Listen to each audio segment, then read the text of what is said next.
Hola de nuevo. Continuamos con la evolución del mandala.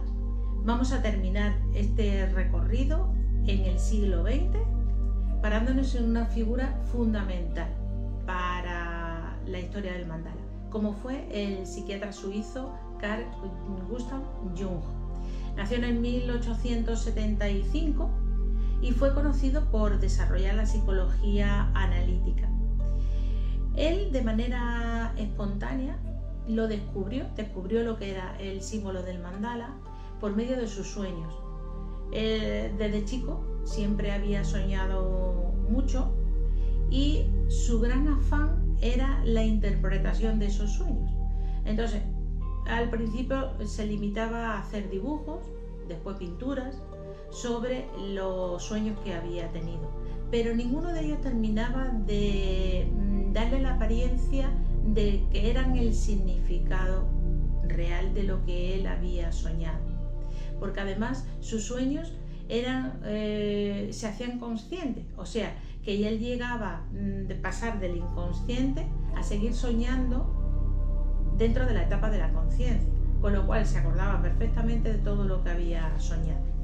Lo quería plasmar en un dibujo y ver cuál era su interpretación, pero se daba cuenta que no tenía el significado total.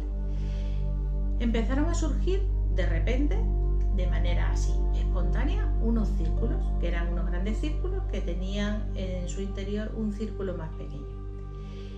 Al día siguiente de los sueños, un buen día se puso a dibujar y diariamente dibujaba esos mandalas, dándole una simbología física de lo que había soñado, y se dio cuenta que por medio de las figuras, por medio de los colores que utilizaba, podía tener más sentido a lo que él realmente había soñado el día anterior. Empezó a preocuparse por estudiar qué eran los mandalas y se dio cuenta que no eran suyos, que eso habían aparecido mucho antes. Ya lo hemos visto nosotros, la evolución que ha habido en toda la historia. Y empezó a estudiarlos profundamente, tanto en el hinduismo como en el budismo, como en los celtas, toda la evolución que había tenido el mandala. Eso lo unió con sus estudios de psicología y empezó a interpretar realmente los sueños de una manera mucho más satisfactoria de lo que él podía incluso expresar con palabras. Empezó a crear los mandalas psicológicos, los mandalas que tenían interpretación científica y interpretación psicológica moderna. Se dio cuenta de una cosa muy interesante, que aparte del ego, que es nuestro yo consciente, el que sabemos que, pues que somos más irascibles, o que somos más nerviosos, o que somos más tristes, o ver todas nuestras emociones, pero unas emociones que podemos ver realmente y sentir. Había un algo más, había un yo inconsciente, que él llamó self, que es el sí mismo. Se dio cuenta que ese self se podía interpretar más profundamente por medio de colores y por medio de símbolos, por medio de esos mandalas.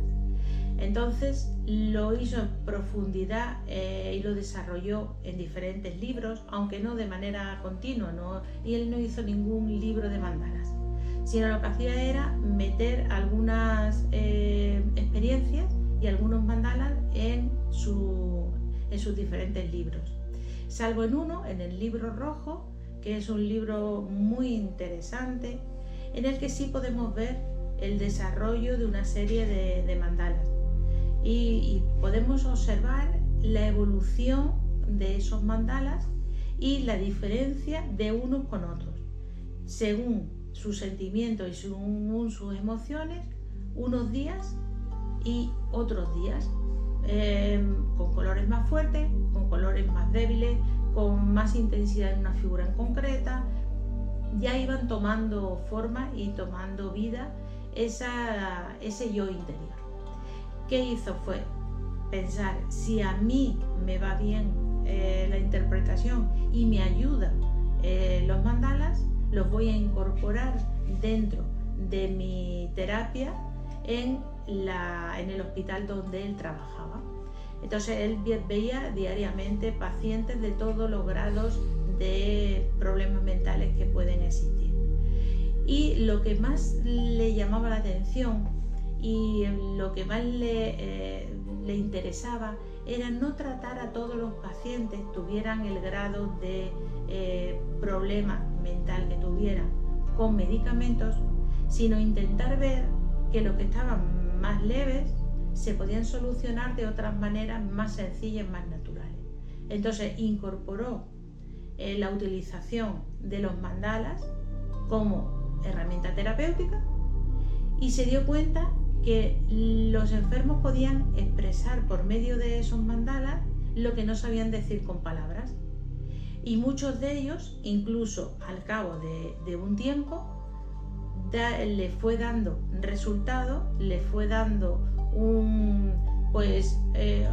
una serie de pautas y se fueron sanando.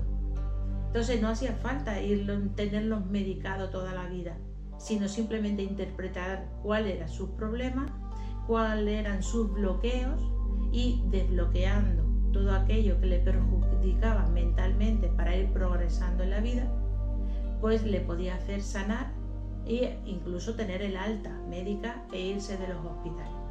O sea, que los mandalas son mucho más que simples dibujos para colorear. Los mandalas somos nosotros mismos, donde podemos expresar nuestro yo consciente y nuestro yo inconsciente. Y eso lo hacemos aquí en el Centro de Fortaleza y Superación, donde lo importante eres tú, que te encuentres tranquila o tranquilo, que estés superando obstáculos que se han puesto en tu camino y no eres capaz de superar. Lo hacemos de manera personalizada, en talleres y en cursos individuales y colectivos, de manera presencial y online, de la manera que tú mejor te encuentres y puedas usar. Con lo cual, si quieres ponerte en contacto conmigo de las múltiples maneras que puedes, seguirme en Facebook, en Instagram o en YouTube, yo estaré encantada de poderte ayudar y haciendo algunos de los talleres o cursos que vamos a hacer. Integramos tanto el mandala, el coaching como el mindfulness de manera global para un crecimiento personal integral. Si te gusta, suscríbete, dale a la campanita, sígueme y vamos a intentar superarlo todo. Te espero en el próximo vídeo.